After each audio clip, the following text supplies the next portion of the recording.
مساء الخير على احلى متابعين. ازيكم عاملين ايه؟ يا رب تكونوا بخير وبصحة. النهاردة انا جاية لكم في روتين تنظيف التلاجة بتاعتي، وهقول لكم ايه رأيي في التلاجة ال جي وايه تجربتي معاها. تعالوا كده مع بعض نشوف هننضفها احنا هنعمل ازاي كده الخلطة اللي هننضف بيها يلا التلاجة خليكم معايا. بتاعتنا. جبنا كوباية مية، واي بقى اريال عندك، برسيل، اي حاجة. وبعدين هنحط خل مع الاريال والمية، وبعدين هنجيب كلوروكس الوان حتة منه كده، وده دوني او كومفورت،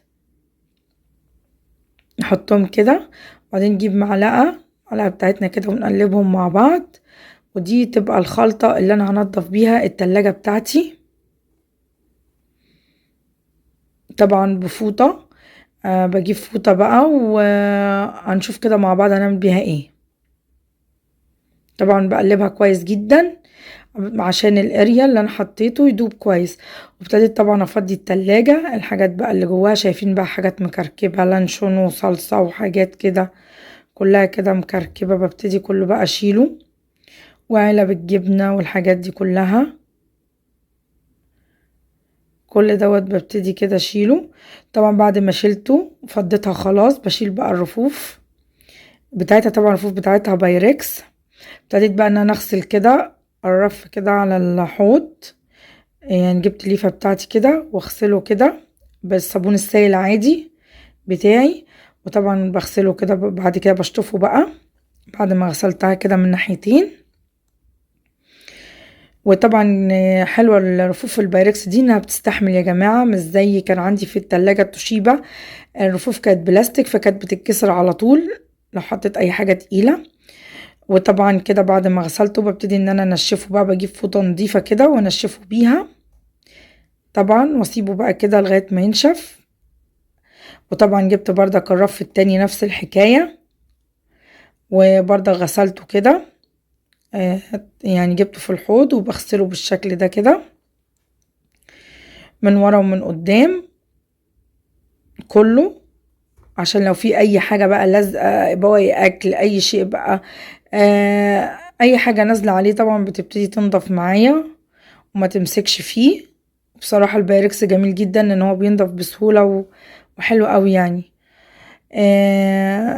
فده من مميزات طبعا التلاجة ديت. وطبعا غسلتها كده بالشكل دوت، برضك نفس الحكاية زي ما عملت في الرف الاولاني.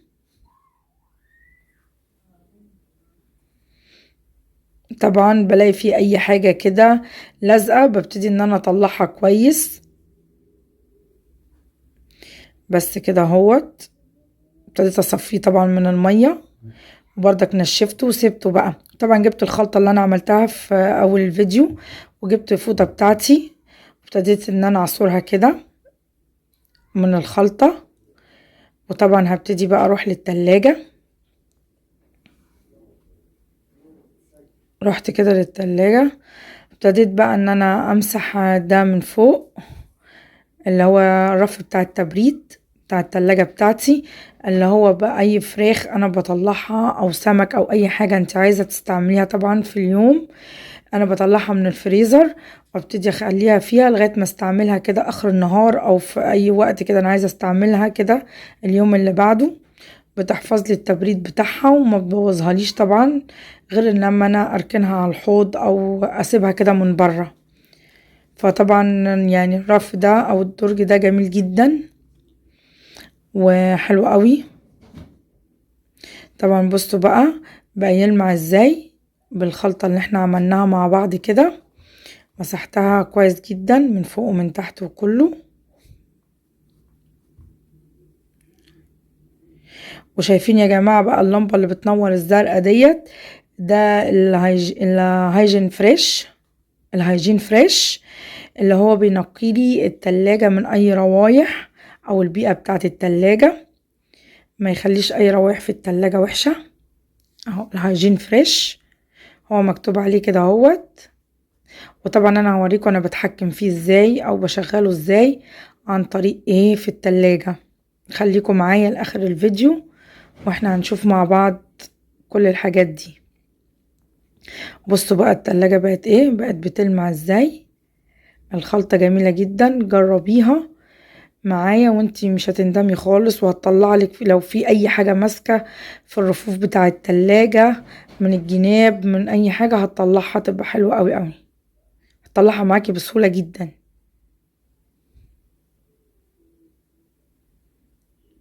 بصوا، وهنا طبعا ده الدرج بتاع التلاجة بردك بقيت امسحه كده من بره. طبعا كل دوت انا بروح يا جماعة بحط الفوطة في الخلطة بتاعتي وبعصرها تاني وبجيبها، بس انا عشان الفيديو طبعا ما يطولش عليكم كتير. بصوا مسحتها من الجناب وكله.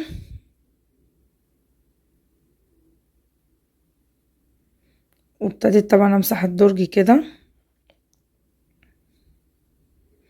من جوه بردك، وكان فيه طبعا حاجات بقى اي خضار طماطم اي حاجة طبعا بتبقى واقعة في الدرج، فطبعا عملتها.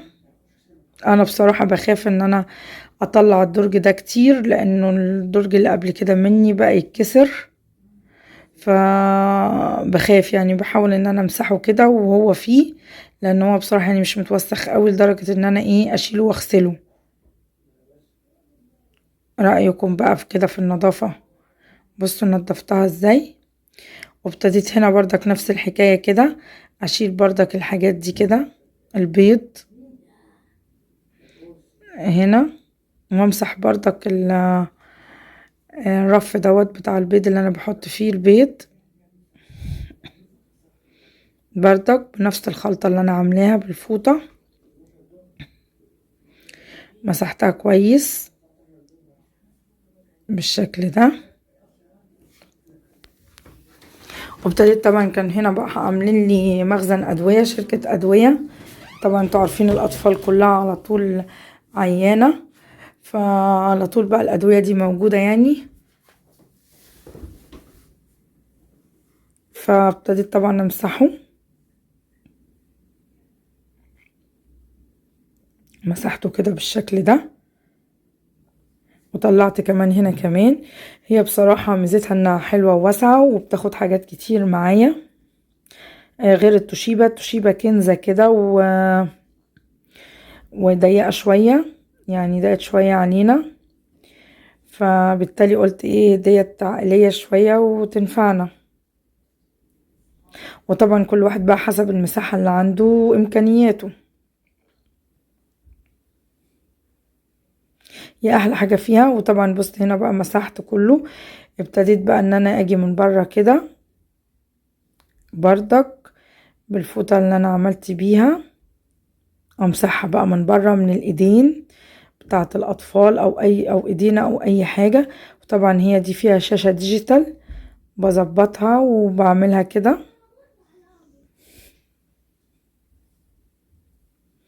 مسحت كده الباب الفريزر وباب التلاجة من فوق ومن تحت. ما ينفعش ان انا انضفها طبعا يا جماعة من جوه وتبقى من بره مبهدلة، لان انتوا زي ما شايفين طبعا وبتشوفوا معايا انها جنب البوتاجاز في المطبخ، فاكيد طبعا بيجي عليها دهون زيوت اي حاجة، فلازم طبعا انها ايه. بصوا لما نطفت ازاي، يعني انا صورتي طالعة فيها زي المراية، اكيد انتوا شايفين معايا. وبعدين بقى طلعت فوق، جبت كرسي وطلعت فوق ومسحت. طبعا قلت مش معقولة ان انا ممسحهاش من فوق، اكيد طبعا فيها بقى ترابة وطين، زي ما قلت لكم من الشباك ومن الجو. هوريكم دلوقتي بقى الفوطة هتطلع عاملة ازاي بعد ما انا مسحتها. بصوا بقى كنت بعاني شوية من فوق، بس الحمد لله عدت على خير. بصوا الطين، بوريكم الطين اللي طالع منها من فوق التلاجة، حاجة صعبة. بصوا ده يا جماعة دوت، يعني انا فكرت ان هو بيطلع ده زيادة تبريد فيها. الرف دوت اللي من فوق دوت او الدرج ده اللي عامل زي الدرج، اهو اللي انا بشاور لكم عليه دوت، ده تبريد فيها زيادة كمان، يعني ميزة حلوة فيها بصراحة، هي جميلة وعملية. وابتديت طبعا ايه ان انا انضف بردك الحاجات. ابتديت طبعا نضفتها. فانوس اهو رمضان، كل سنة وانتم طيبين ويعود عليكم الايام وعلينا بخير ان شاء الله. انا حاطاه كده بصراحة فوق التلاجة والدبدوب دوت بس. وكده بقى طبعا ابتدت الرفوف نشفت معايا.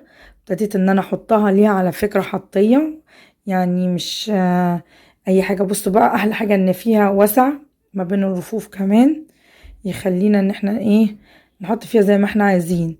وطبعا هنا بقى ابتديت ان انا ايه احط المفارش، افرشها بقى بعد ما خلاص بقى نشفت وكل حاجة.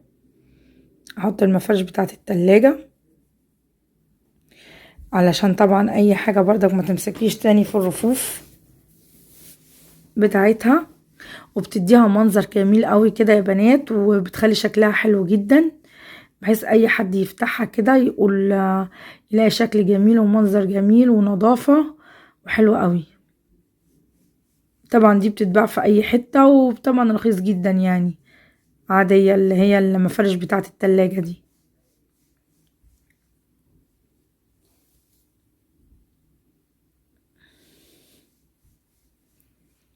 بص بقى انا بحط لها في كل حاجة، حتى درج التبريد كمان اهو حطيت له، بحيث ان انا لو اطلع سمك اطلع لحمة فراخ اي حاجة ما يتبهدلش معايا بردك، لان المفرش ده بردك بغسله عادي وبسيبه ينشف، يعني حتى لو اتوسخ او نزل عليه حاجة. بصوا بقى، بصوا بقى جميلة ازاي. ايه رأيكم بقى في النظافة؟ حلوة ولا وحشة؟ وهنا بردك نفس الحكاية كده، انا قصيت لها من هنا عشان تبقى كلها كده زي بعض. حطيت المفرش ده بردك عشان البيض اللي هو بحط فيه البيض. ايه رأيكم بقى كده بعد ما خلاص بقى فرشتها ورتبت كل حاجة فيها، نضفتها وحطيت البيض كله، وحطيت هنا بقى العسل والصلصة والمايونيز والحاجات بتاعتي، وهنا الأدوية، وهنا الأزاز، وده يا جماعة كده الفريزر بتاعها. ودلوقتي طبعا يا جماعه بصوا ادي اللوك كده مقفول. انا هبتدي اضغط ضغطه كده هيتفتح بالطريقه دي. لو انا عايزه الهايفيشن هيجيلي كده، لو انا مش عايزاه هتبقى باور. ده باور بس، يعني الكهرباء بتاعتها كده شغاله. انا لو انا عايزه الغيهم بلغيهم بالشكل دوت وببتدي اضغط كده يروح قافل لي اللوك. اول ما يقفل لي اللوك مفيش طفل ولا حاجه يقدر ان هو يلعب في الشاشه بتاعتي او في الديجيتال بتاعي. ودي كانت تجربتي مع ال جي. ولو عجبكم الفيديو بقى ما تنسونيش بقى لايكات كتير وتشتركوا في القناه وتفعلوا الجرس.